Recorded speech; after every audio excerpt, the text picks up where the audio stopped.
call the council meeting to order. Please rise for the Pledge of Allegiance. I pledge allegiance to the flag of the United States of America and to the republic for which it stands, one nation under God, indivisible, with liberty and justice for all. Additions, deletions, changes to the proposed agenda for this evening. Are there any? Having none, roll call, please. President Schneider, Present. President Pro Tem Dyke, Present. Councilmember Feldman, Present. Councilmember Glasser, Present. Councilmember Kuligowski, Councilmember Powell, Present. Councilmember Steffler. Present. Communications, do we have any communications? There were none this evening. Okay, consent agenda, the regular meeting minutes for our January 3rd meeting. Okay, got little notes here. Before we go to consent, should we advise the additions to the agenda? I'm sorry? They were uploaded. Oh, okay. Yeah, they're in. Okay. And just going to indicate, this is our first meeting with our new interim village manager, Dale Kerberson. Welcome. Thank you. Glad you're here. And it's official. I have signed the employment agreement. So it'll be in the proper place, but I guess that makes it official. So we've got that taken care of. With regard to the minutes, under comment time.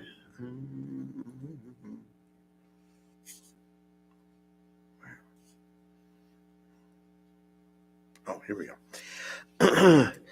Yeah, council manager comment, line 1, first paragraph, line 1. Inform council that the village has been asked by the township, and I presume that it was the cost as opposed to a cost. I believe. Okay. As long as it makes sense.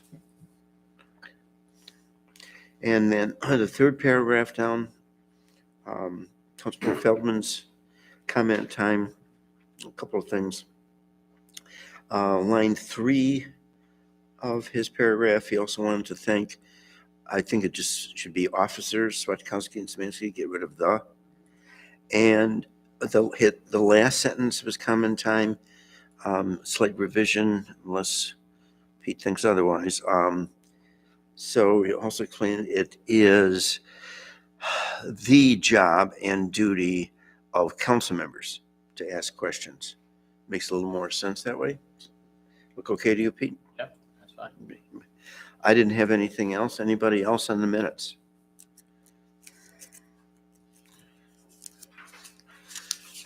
None. Okay. General fund.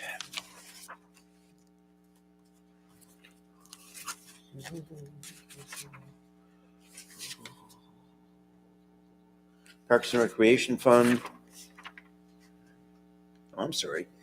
Excuse me. Backtrack. Major streets, local streets, Parks and Recreation Fund, Downtown Development Authority Fund, Sewer Fund, Water Fund, Equipment Fund, Payroll Register Report.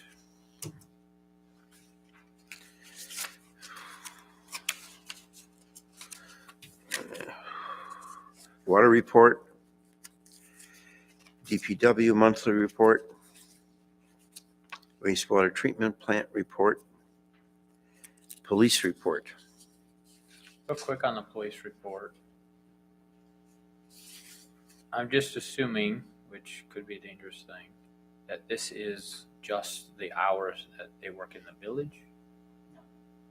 That's both combined. This is both combined. It just seems a little light on hours, that's all I would have expected.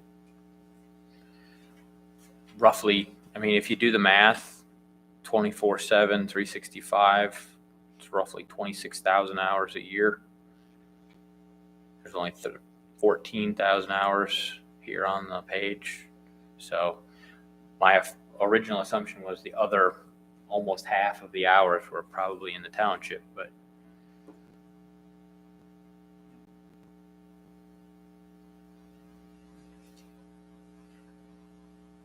We can pass along the feedback that we appreciated the written report we got last time.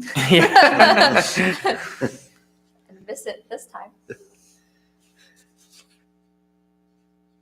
And that 26,000 hours was assuming on average 3 people on shift. Usually a supervisor and 2 officers, I believe, is what we staff. Inquiry could be made of the chief. Yeah, because if we need more hours or less hours, we can budget appropriately. Or could there, I mean, is administrative maybe not included in patrol and investigative hours? Like if you're just checking your email? I don't know. I don't know. And I would expect, hearing some recent communications, the chief will be appearing before us shortly. So, inquiry. It would be helpful just to overall understand this spreadsheet, and we've never really gotten an explanation on what the different items mean. I think it would be helpful.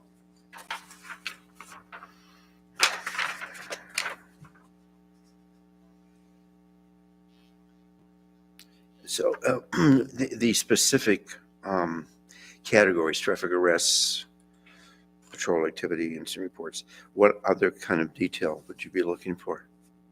Well, we've never had an explanation of like what these numbers mean. Are they going up? Are they going down? Why are they included? Did someone ask for these 15 years ago and this is why we have it? I'd just be interested to know. And even a little data analytics, right? So year over year, right. Is It's our going numbers up, or are we Going seeing a little bit more, Right. traffic activity, or are we seeing less? Mm-hmm. Right? Yeah. I know the liquor inspection thing seems to fluctuate. Just as an example, I know that we have the duty to do that, but how often and how frequent, don't know. Usually about once a month. Yeah, that's what I As far as thought, know, but- yeah. Mhm. Interesting. I don't know if we had this 15 years ago. I I'm just not all- sure. But regardless, so yeah, that's taken a much deeper dive, and so the reason why we couldn't inquire as to that. Be So interested. we should say that or bring it up for discussion with the chief. Yeah, because I think it'd be good so we understand it. We can explain then when people ask, is This is things getting half better of our or worse budget. in Elmont? Yeah. I get asked a lot about what, if we see police in certain areas, but not in others, at least we could explain, this is why you see them where you see them. I mean, Mhm. we don't have to get into the detail of where they are every minute of the day. We don't want that, but Well, learn from police chiefs many years ago, especially when there was a time when we had gangs from Detroit or gangs from Flint, primarily with regard to burglaries. And police chiefs would indicate to me, well, one of the primary ways to deal with that was visibility. You're having officers out there.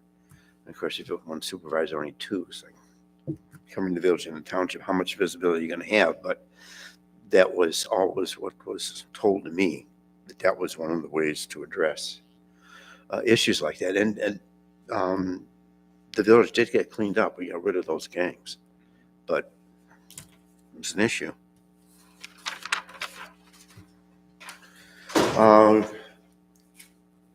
OEO, Ordinance Enforcement Officer. Construction Code Authority.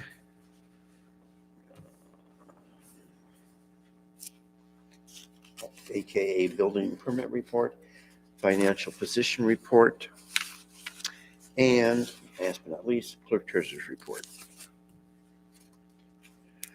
Entertain a motion. Support. Motion by President Pro Tem Dyke, supported by Councilmember Steffler, to approve the consent agenda. Any further discussion? All those in favor say aye. Aye. I Opposed? Unanimously approved by all council members in attendance.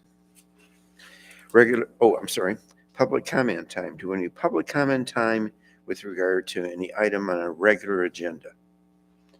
Memorandum of understanding and wastewater treatment overhead door replacement. Any public comment? No. Moving on to regular agenda, memorandum of, I'm sorry?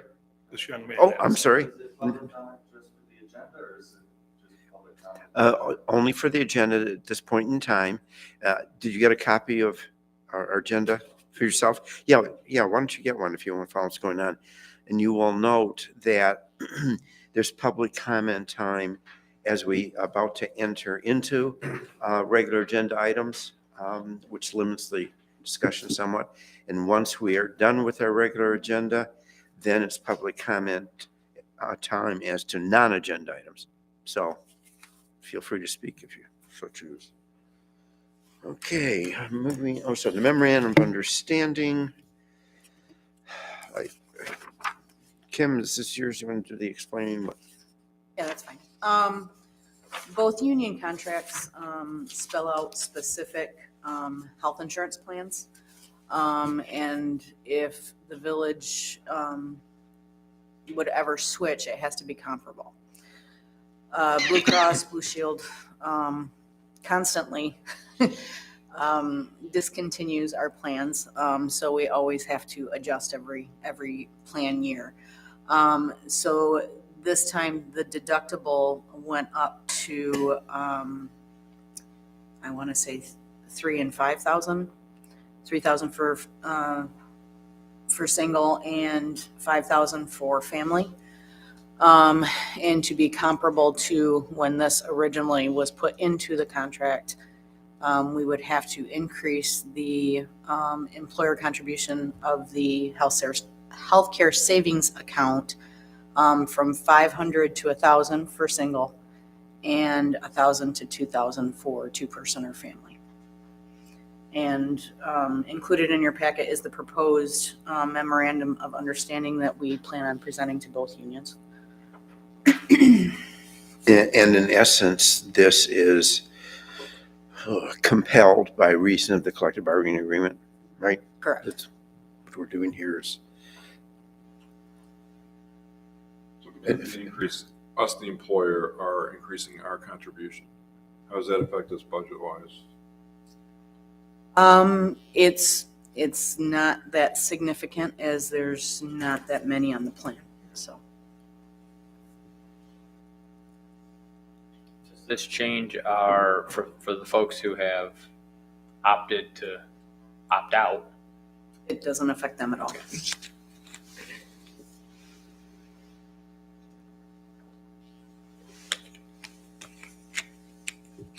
Questions, discussion from council as to the contents of the memorandums? I've taken a look and they appear to be good English, well drafted, legal and all that stuff.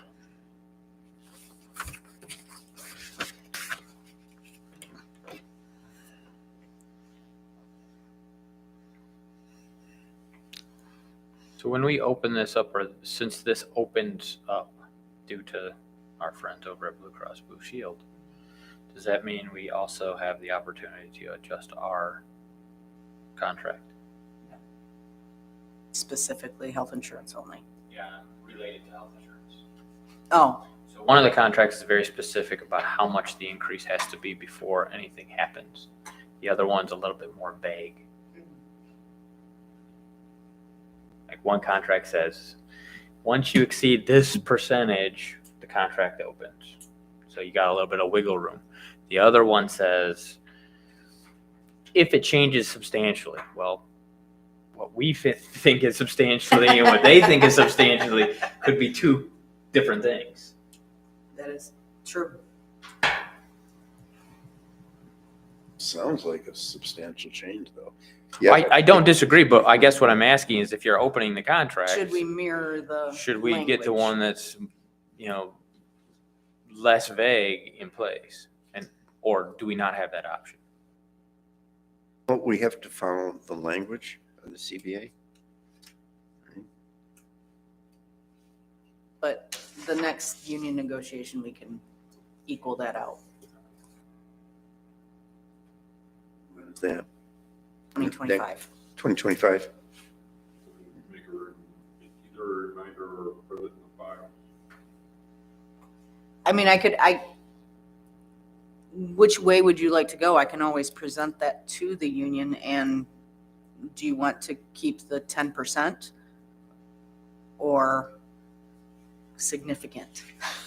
Or substantial? Substantial. Substantial. Yeah, I would say you'd stay with the 10%. Yeah, The but- other one is kind I of, think got that's a lot the- of wiggle room. It's a red line. right. Yeah, and I Yeah. believe that's the impression of that union, of the POAM, that it's 10% or more. I can definitely ask them if we can change the language to mirror the one from IUOE. Essentially, that one defines substantial, Correct. which makes more sense. So, good catch, Pete. Right? Okay. Anybody else on the, do we need separate votes on the two memorandums? I would say since they're in essence covering the same, that you could approve both with the caveat that we would like to change the verbiage to the 10%. They are two different unions. We can have two different motions. Yeah. Sure. They want to make a council, I'll make bring a motion, council, or just going to stare at this thing?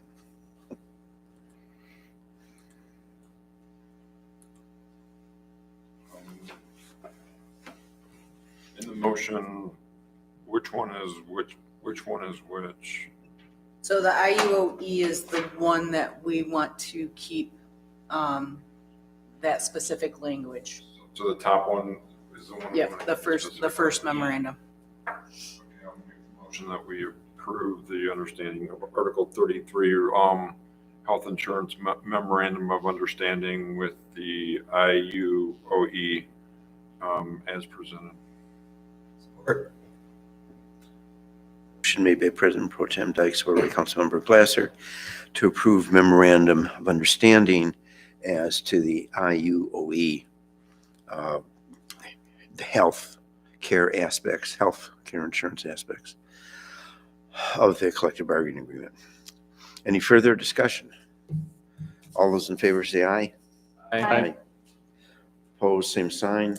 Unanimously approved by all those council members in attendance. Make the motion to enter into an agreement with Article 25, Memorandum of Understanding with POAM, with the additional caveat of asking to change verbiage to that 10% edict moving forward. Their support. Motion made by Councilmember Feldman, supported by Councilmember Glasser, to approve of the POAM memorandum of understanding regarding healthcare insurance. Any further discussion? All those in favor say aye. Aye. Opposed? Passed unanimously by all those council members in attendance. And that takes care of regular agenda item number 1. Regular agenda item number 2, wastewater treatment overhead door replacement. So Clint is not here to explain this to Mr. us. President, Manager Criverson? I told Clint I could take care of this evening. I'm happy to announce that this appears that we'll be able to get this item off our plate. Last week, we requested another bid on the overhead door. There was some concern about the individual companies that had been mentioned. They weren't necessarily explosion-proof door companies. So I reached out to someone who recommended an explosion-proof door company that works all over the state. They have several crews. The owner actually made arrangements to come here last Friday to look at the door. He returned a quote to us this morning, wanted to do it yesterday, but his contractors were a little slow. You can see the price attached. It is a very complete bid, and it included something the other two never even discussed, which is the ability to have a remote on the door so it could be carried in the vehicle that you would be approaching the door with. So it is the recommendation of Clint and myself to go with the complete door systems bid, and they will begin the process of ordering and receiving the equipment as soon as possible. I'm not sure I'm interpreting the memorandum correctly, Mr. Farley's recommendation correctly, but complete door system includes disposal. I'm presuming the other two did not? Because disposal Correct, is pretty important. correct, exactly. So that's another factor in favor of Yes, complete. another positive factor on Yes. their side. Mhm. Right. Good. Council comments, discussion?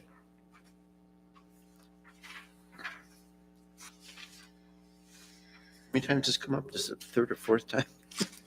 But I can finally address it. Let's get a door in that garage, whatever.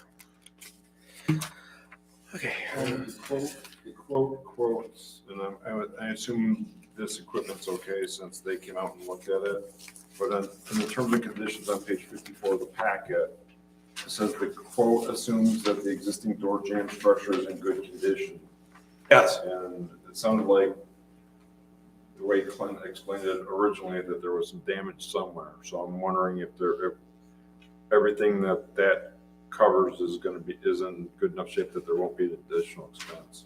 that's a good question. The damage that was sustained is to the door itself. It actually separated sections of the door. When it was damaged and absolutely needed replacement. The framing is completely intact. It's actually plastic inside of steel, so there's no contact in it. And I know that the contractor looked at it when he was here. It's currently a powered door, correct? Oh, yes. Okay. The only reason I ask is because of that bullet that says powered option is accepted, that we're responsible to provide the disconnect.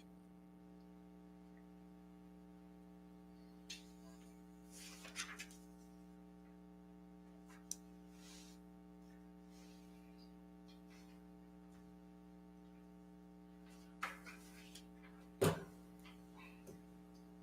make a motion that we approve the complete door systems quote to replace the wastewater treatment room door at a quoted price of $22,899.93 to Complete Door LLC as presented. Support.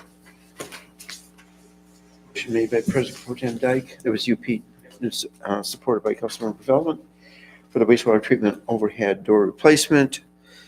And we're going with complete door. Right. Complete Door Systems LLC.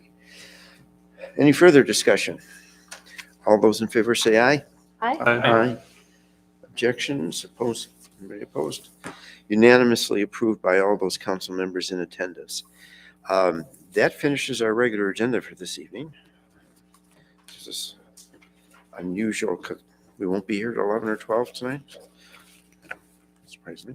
Council comment. Yeah, yes. Yeah, which record are we trying to break today? Okay, so audience, now is the time for public comment on any issue or item not on our agenda for this evening. Is there public comment? Yeah, feel free, come on up.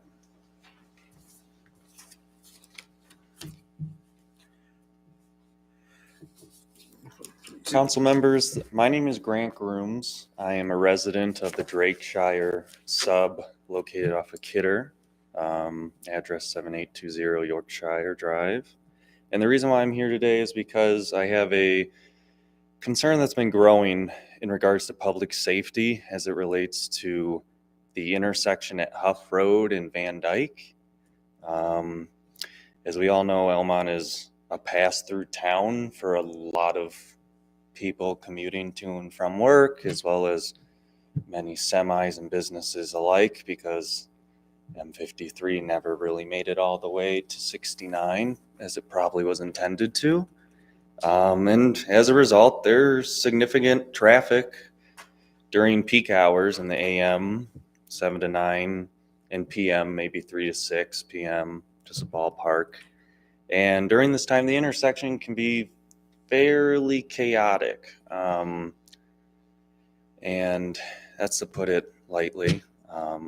In the morning, it can be very hard to turn, especially if you're trying to go south from where I come from, coming from the east side of Huff towards Van Dyke, trying to turn left. It's very difficult, but there's currently a stop sign on the east and west side of Huff Road. And while we have those stop signs, it can still be very challenging to make turns. Specifically, and sometimes during the hours of the PM, we know it can get backed up from the main stoplight in town beyond Huff Road. And I happen to work at the urgent care near Boardman, and if it's a Friday evening, especially if the weather's nice, people want to go up north. I see people strolling to a stop out in front of the urgent care even. And I believe that as the population increases, and I may be wrong on that statistic, but I do believe more and more people are moving out this way and houses are being built and subdivisions alike. I believe it creates an unsafe environment, especially for those on the east side of Huff who are trying to go southbound. Although I did clarify with the police department in terms of who has the right of way at the two-way stop compared to four-way stop signs, it's different. Even if you've been there for 5 minutes turning left and someone rolls up to turn right, it is their right of way. And that does make sense, and if that's the law, that's the law. But a lot of the times, even if there's multiple cars on both sides, sometimes the people on the west side of the stop sign treat it as if it's a green light, and people aren't taking turns coming to a complete stop, allowing for those of us trying to go southbound to get your left turn in. And in the morning and during those peak hours, there's usually just very tiny gaps, and you got to go when you got to go. And it's kind of scary sometimes. I know it's kind of silly, but I mean, I'm just trying to go to work, and it feels like I don't know, is it safe for me to even go when it's my turn? I've had 2 instances within the past few months. I've been in the area for 3 years now or so, and where they, it's definitely, I wait my turn and I try to make a left turn and go, and lo and behold, the person just comes swinging up like it's a green light, and I'm scared. I shouldn't have to be worried every time I want to leave my house and go to work or go wherever with my family. Is it even safe to leave and go that way? And there's a lot of people in my sub and all on that side of Huff who use that stop sign at that intersection. That's the main way to get out for us and go north or south.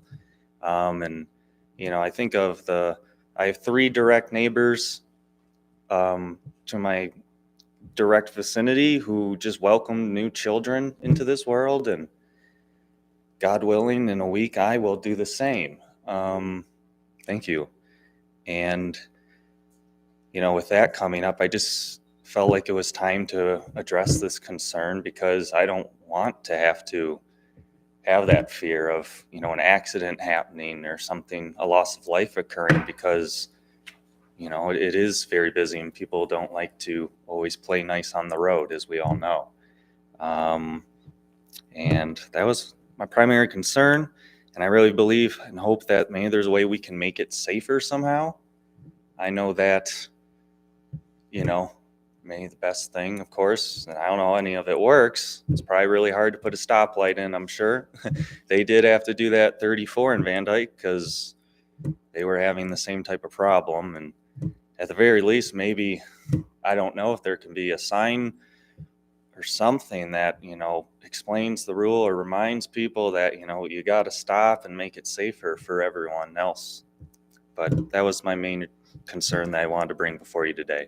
It's very legitimate, and the bank is right there, right at southeast corner. Correct, It's just yes. Yeah. So if I know where I'm at, it is outside the village limit. So- Yeah. It's outside of our jurisdiction. Right. It's also in that jurisdiction because it's a state trunk line highway. Right, But we could have our interim manager, at least first I would suggest that you go to a township meeting also, because that governing body is actually the jurisdictional governing body for that area. It's outside of our village limits. Okay. So I would suggest that you make your presentation to the township board also. Very well done, by the way. Very impressive how you presented yourself tonight. Two, maybe Mr. Kerberson could also discuss with the township supervisor of the concern and see if MDOT could be contacted for a possible traffic study.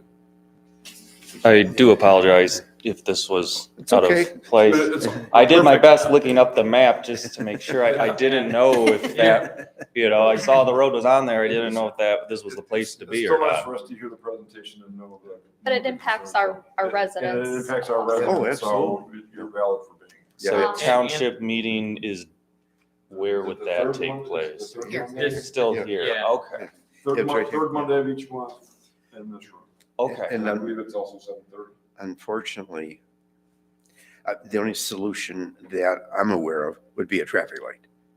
Like you say, at 34 and 53, that would make the difference. Anything else is kind of futile. And then the additional barrier to solving the problem is this would have to be at MDOT's.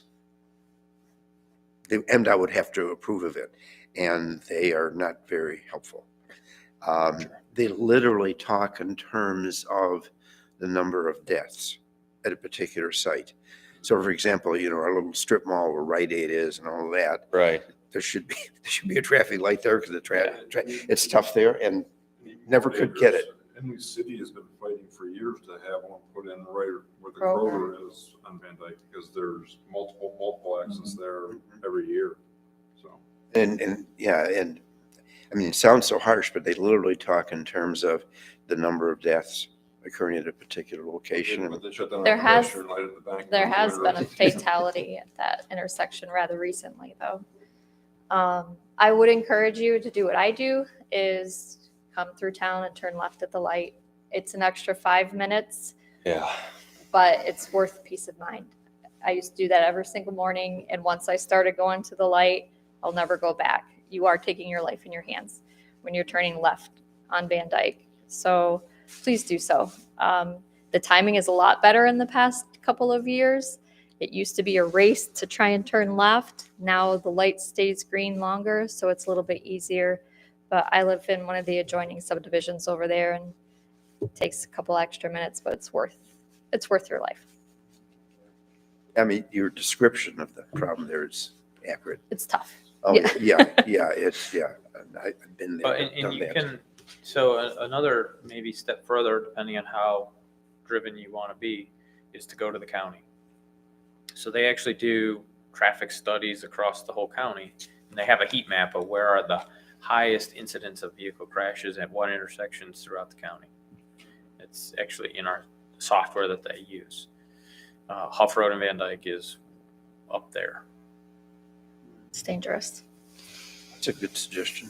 So if you bring it to the county level, again, that's just another piece of influence that you might have on MDOT, right? Is, not just people in Elmont complaining, but at the county level also can start to put it on the radar of MDOT as well, and the road commission, and it just helps move things along. Grant, another suggestion would be to contact Brian Zender, who is our representative on the county commission. BB Classy Cars, that's where you'd be able to contact Brian And he would certainly be interested in hearing from you, and he could help you in terms of presenting that to the county commission. So that's another suggestion. You have to keep trying. Yeah, I But- figured it wouldn't be easy, but I Yeah. figured this was the first step in looking into it. Oh, so. exactly. Yeah, well, congratulations on taking it. We're glad you came. Thank you. Thank you for your time. Yeah, thank you for coming. Congrats on being a new parent. Okay, we have further public comment as to non-agenda items this evening. We originally come in here for a request, but we're just going to come here for awareness. Everybody knows me, Andy, Holly, everybody meet Holly, vice chair from the DDA. I like to say the brains of the organization, but, so like I said, originally we were coming here for a request, but we've had to switch this over to awareness. Angela would want to be here. She's tied up in a bond meeting. We do plan to come back for your first meeting in February. She worked today with Dale on this, along with Andy from Elmont Police Department. You'll see in emails, we've been working on this well over a year, but the first email I think back is in May. This is a term through Michigan that was developed a few years ago called social districting. This is where the bars and restaurants can allow people to walk outside with a drink. There are a lot of rules and provisions to it. They have to be in a certain cup. The cup has to have certain language on it, and some other ideas that are there. But the reason why we're coming to you for awareness instead of a request is, in the conversation that occurred today, there were some concerns with across a good old MDOT highway, Van Dyke, right? And we kind of went back to, I don't want to say the drawing board, but we have two different items here that Holly's going to go over. But you know, we really want to go with our plan A, because we don't want to exclude any of the businesses in town. But plan B might work if that's what your attorney says. Also in this packet is the guidance from Laura through the state of what's allowed with crossing state highways with alcohol, along with the DDA's attorney and his view on that as well. Both of them say it is allowed. It's not, there's no legal issues with it. There's really no liability issues with it. The concerns that came up from Andy and Dale were potentially there could be, right? Because ideally, in the partnership with the DDA and the village council, we got to be on the same page with this, right? You guys, because you are the governing body municipality, have to make the resolution to make this work. We can't do that. So you have to feel comfortable with what you're going to approve, whether it's approve A or B. Holly, do you want to touch on the differences? Yeah, so A is the top page of what we handed you. It encompasses most of the downtown area. And most importantly, the difference between A and B, which is your second page, is that it includes Chickies. We didn't want to not include her. She was, very involved when we first started discussing this and, was very interested in being a part of it, said she would do whatever she could to help us with it, obviously. And then if there's any other future development over there, that would be great as well. And then, but if you look at the map, it extends from the theater all the way to the north end and then crosses the street there to go to Chickies. On the third page, we do have rules and etiquette, which is something that we will have to post. This is very similar to what other municipalities have. We just want to put it in there for you guys to look at. What else? So just for reference, the maps, both maps, either the DDA owns or we have a lease agreement on the property to use. So that's why we included that. The part of having Chickies in the major plan is we get to include that we have to at least have two sponsoring businesses to make this work, right? The originals were Mikey's and Roots. Senior Victor's is now coming on, which is the only reason why we really delayed this from our original start in May, is because we needed the two on one side of the street.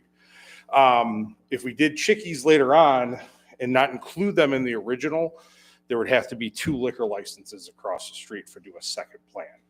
Now, we could add to the first plan, but there is some complexity to it. Obviously, we'd rather go, as they say, go big or stay home. We would rather do that first, right? We've had a ton of success, obviously, with the cruise nights, the Jeep nights, the business owners. They originally planned to come talk tonight, but because we were doing it for awareness, not asking, they held off. But I can tell you, talking to all the business owners, they want it, right? They're excited to have it, and it's just another thing that they're going to be able to, reach out and get a little bit more of the client base with it. But again, we want to come with you. If there's any questions or concerns, hopefully we can answer them now, because we don't really want to delay on this. It does take some time to get it done. If we come back to you for your first meeting in February, obviously we'd love to have that approved then so we could really get the ball rolling. But we don't want to now March and then April, because really our kickoff for the first cruise night is May. At least May, maybe a little bit early, depending on the weather goes. Ideally last year we did May through October. I think this year will be May through September just because of weather. But if it becomes nice, we might kick it off a little bit earlier. The other nice part about this is when it comes to doing the festivals, we're going to have more access to doing Heritage Festival and the other stuff. The difference is when it's when there's traffic related, they just can't drink in the middle of the road. That is posted on the rules, right? So it's not like they can get a drink and stand in the middle of Van Dyke on non-Heritage Fest days, right? But if we have the road closed, like for Heritage Fest or another event, let's say we close down East St. Clair, like we just did for Holiday. We had the fire pit out there. Someone can now take a drink out there and go. Right. Part of the rationale with why we did the cement picnic tables was eventually for this. And there's some other discussion in developing some other land behind Mikey's and that in the future, which would accommodate this as well. But anyway. One question for you, because I know we ran into this with Heritage Festival and where we had to place that tent. Does the church have to sign off on this at all? No. It's part of the rationale with why we're doing this. I'll be honest, we're no longer beholden to that at all.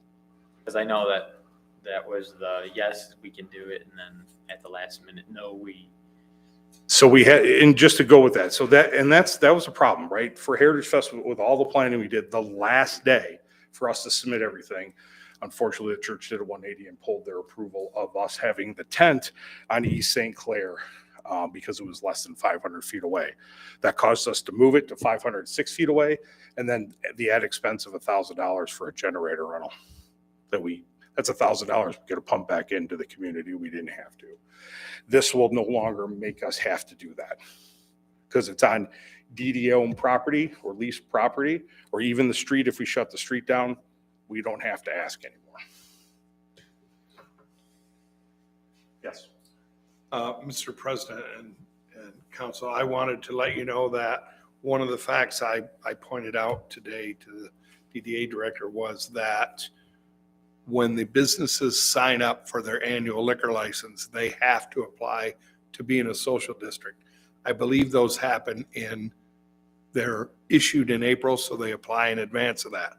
That would, again, put a constraint on the time. So when they say February, that would be the time that this definitely would need to be approved. So certainly reach out to me if you have any questions or issues so that we can attempt to address them in advance of the presentation. I had a question about if the district extends to both sides of the street. Just a clarification on MDOT's requirements. So if you bought a drink at Roots, are you allowed to cross the street and go to Chickies? It's just you can't hang out in the middle of the street, which I wouldn't recommend. No, you sorry. No, you have to dispose of Sorry, your drink sorry, before sorry. you cross the So you road. can't cross the Yes, you street. cannot Okay. cross with a drink, and there has to be signage at the road. And so I think we accommodated where our Yes. trash cans are Yes, yes, already yes. for that. That way Okay. people could drop their cup and then cross the road and then go to Chickies and, get another drink. But then the thing is, they just can't cross the M road, I believe. Angela Yes. knows best. It's But they could go to Chickies, let's say, and cross West St. Clair and go shopping. correct. You Okay, can't cross the M road. MDOT. Sorry, I thought you meant during a Heritage. Yes. Yeah. My bad. During Heritage Fest. Here, yes, you it's can. fine because it's Yes. shut down, right? Yeah. It's just if it's, yeah. Same with Mikey's Senior Victor's Roots. They could cross East St. Clair and go to the next parking lot over. Mhm.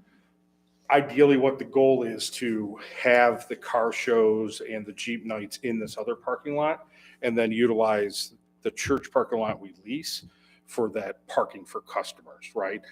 Make them walk, but all the cars and the show stuff will be actually behind the buildings. And this way, when the car people are hanging out, and Wade could probably attest to this, they don't like to leave their cars, right?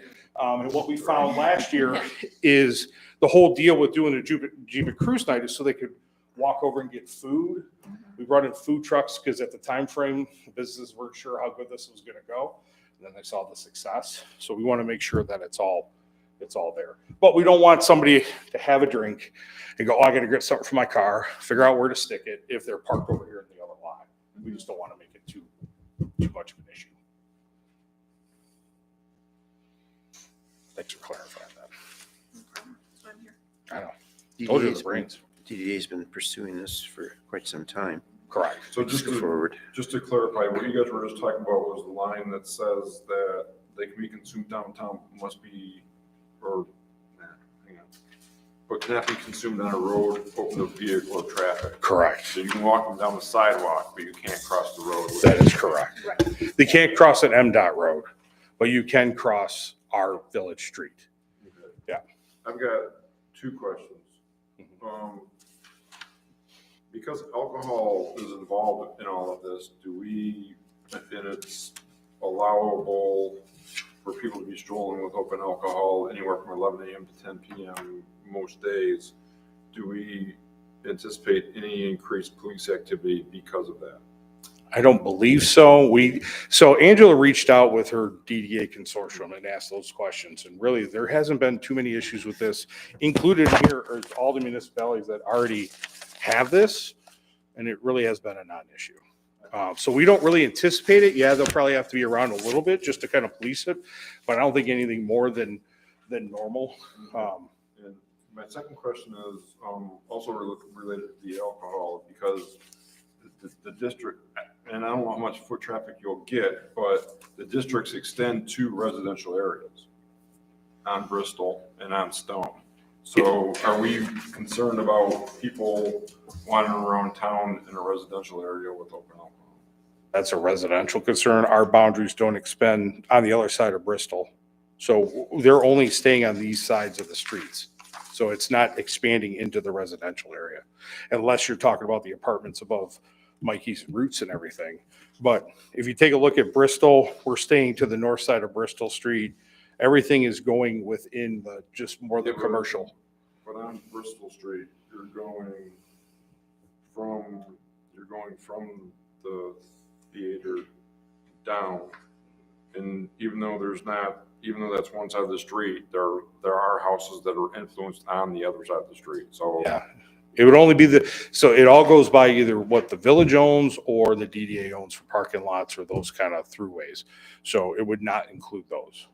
And signage would say that. So all the signage would be on, basically the edge of the parking lots. Now, as far as for people, private citizens having drinks walking around, that's an issue we currently may or may not have. I can tell you at Holiday, it was. If they do, I don't know if it's they're an being issue, but it was. subtle. Huh? If they do, they're mostly being subtle. Right. They brown bag it, I hope. Right. and I guess my third question would be, it's kind of a honor system. So I get my Almont cup. Is there anything from stopping me from taking my Almont cup home and then pouring my stuff into it and then walking back uptown? I don't. It says they're disposable. They're aren't they? disposable. They're just plastic cups that have the labeling on it. I guess if you really want to, but at the end of it, we can only police so much, right? All that's doing, unfortunately, is taking money out of the business owners. And the reason why we're doing this is to enhance the business owner. Right now, someone could walk out of their house, pour a drink in a Stanley cup that costs way too much and do the same thing right now. And they don't even need a social district. You wouldn't even know what it is, right? So the plastic cups are just there. So that way, when they walk out of the business, nobody's questioning what you're doing.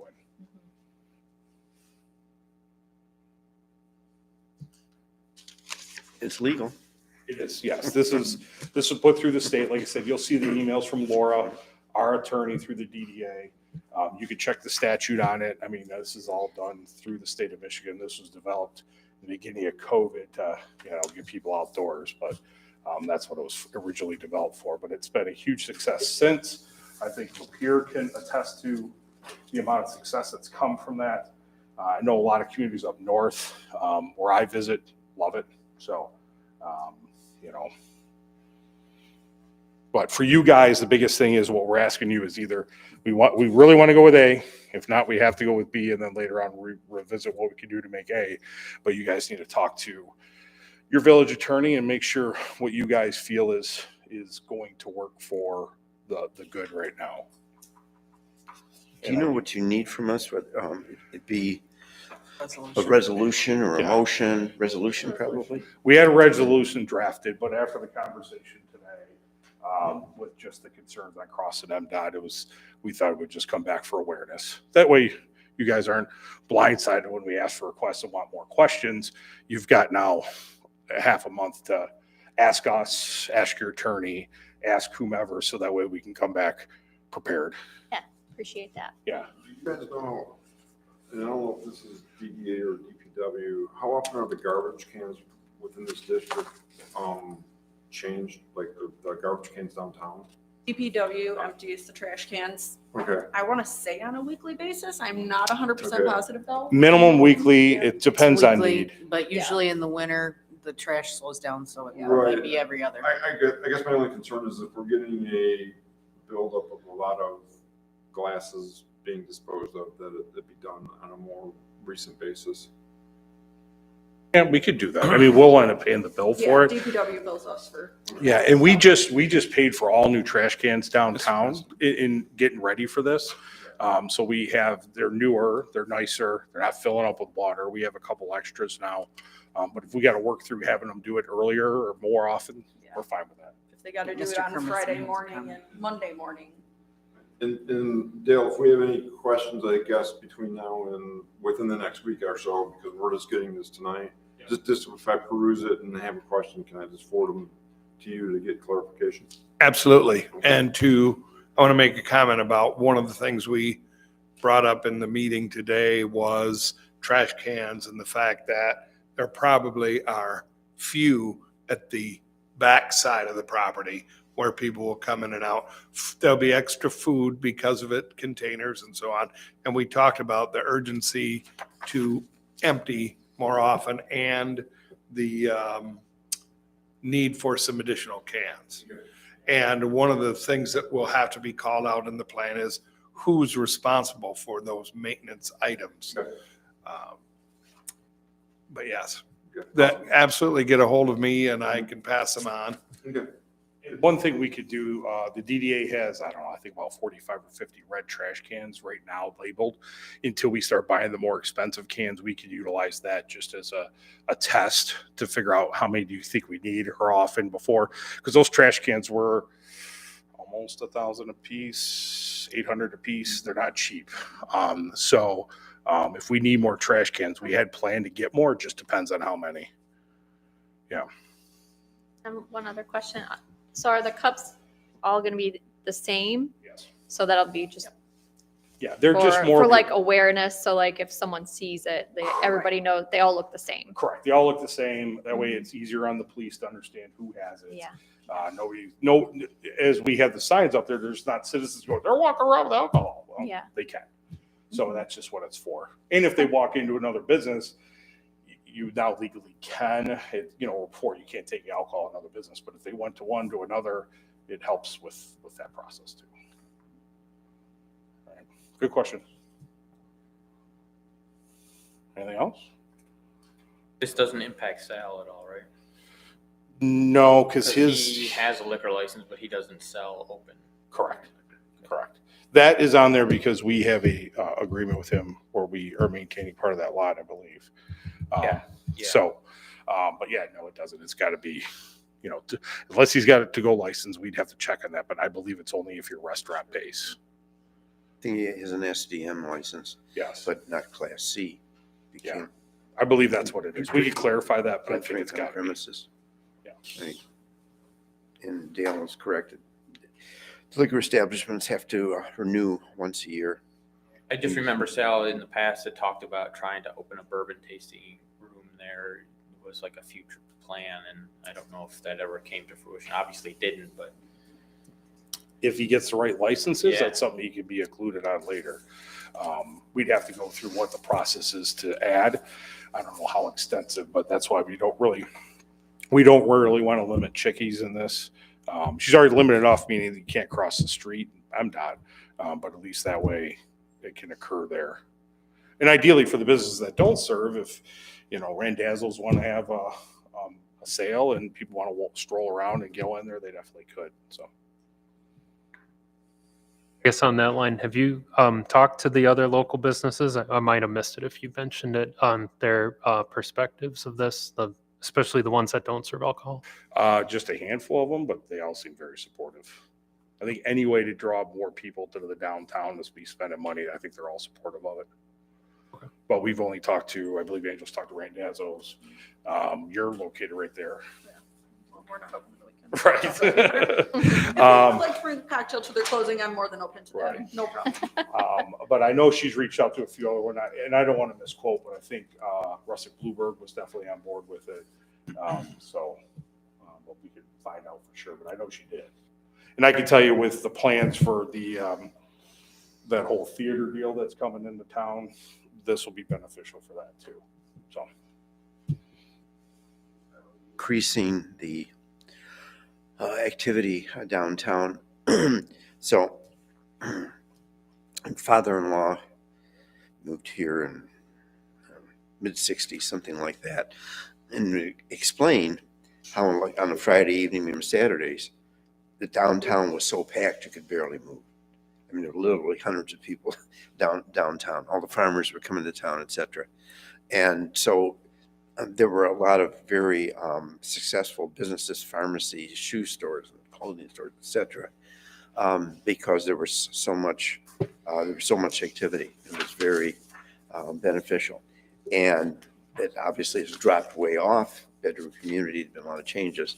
So, but the idea of increasing downtown traffic and getting people from the community into the downtown, knowing that and how it's changed and trying to enhance the downtown activity, it's a real positive for the village, just from my perspective. And glad that you approached it like this, making this presentation in advance. Thank you. any other questions? All right, if you do get with Dale, get with Angela, or we're always open to talk about it, but whatever you got, let us know. All right. Thank you. Thank you. Yep. There's no other public comment time. And, okay. So we now move into council manager comment time. Dale, anything, Manager Cooperson, anything to bring to council? Sure, I just thought I'd touch on a couple of items that I've taken care of or have happened in the last week. Some of you may know or not know, a group of trees fell on our walking path, crossed it, damaged, did some significant damage to a council member's neighbor's fence, which he didn't know. But we cleared all that out today, and we'll be talking about dealing with the fence with our insurance company. As a result of the storm damage, we are going to be collecting brush on Monday, this coming Monday. It's been put on our Facebook page to announce, and anybody that calls, we take their address and let them know we'll be out on Monday. And hopefully we'll be done on Monday, but it might take a couple days. I don't know if you like to know these things, but the 22nd of this month, we're going to be running a generator test here. So they'll be shutting things down, run the test, so on. One of the things I did since I landed in my office is I cleared 850 emails off the computer. That took a few days. And I've set up to meet with each engineering firm that has worked with the village in the last year, so I can get a complete view of what they are working on and or what they're hoping to work on going forward in the next year. So that's it. Any questions? In that same vein you just discussed, you had another extensive meeting with our village planner Yes. Oh, yes. as well, so get more and more insight addressing engineering issues and planning issues, which is a real plus. How do you think your first week went? It was really tiring. There was a lot of more, having not worked in structured work like that in about 8 months, it was tiring. I did a lot of trash removal and so on from the office, organizing, and a meeting with staff, and it was very busy and full the whole week and the last 2 days. So I think it's going very well. It's an example, Tim, of part of the cleanup that Dale had to do. He actually found records from Jerry Oak. Jerry Oak's was manager. That goes way back when we were first starting. So, and that was sitting around there like, so that's only what, 20 plus years? Did you find a score sheet from Sally's solitaire games? So, very good. Kim, anything to bring to council?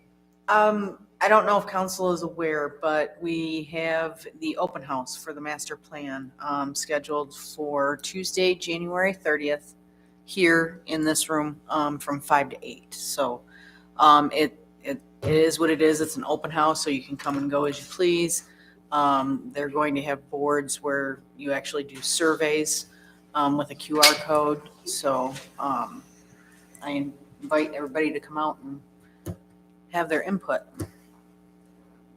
Mix with village government officials and the public, which has to be a plus. It was set up with the planning commission. But that's something to look forward to. I'm sure our public will be very kindly to all of our government employees, as they always are. LOL. Wayne, anything to bring to council? Not today. Okay. Pete? I'm good. The storm, DPW knocked it out of the park with the roads. I've driven to work a couple times and seen side roads on other communities, and they did quite well. Shout out to the police and fire department because they were running crazy.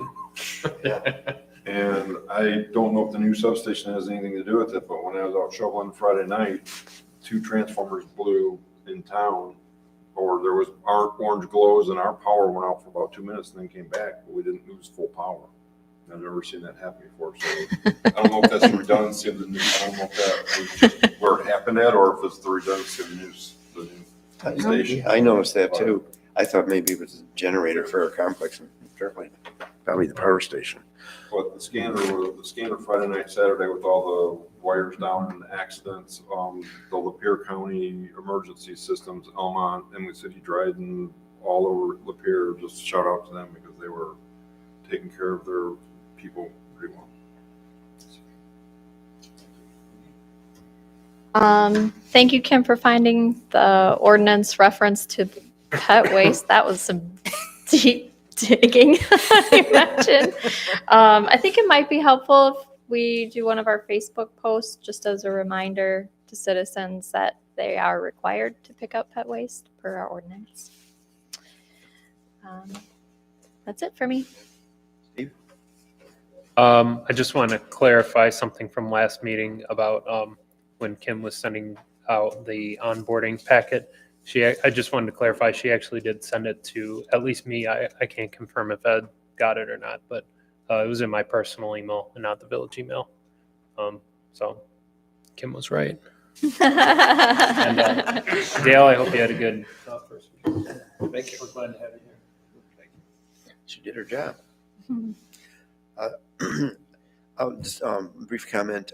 I've had several conversations with Mr. Kerberson regarding his activities in stepping into office, and I've been very impressed so far with his diligence, conscientiousness, and diving right into the job. For 1 week, it certainly looks like a good fit. So we're adjourned.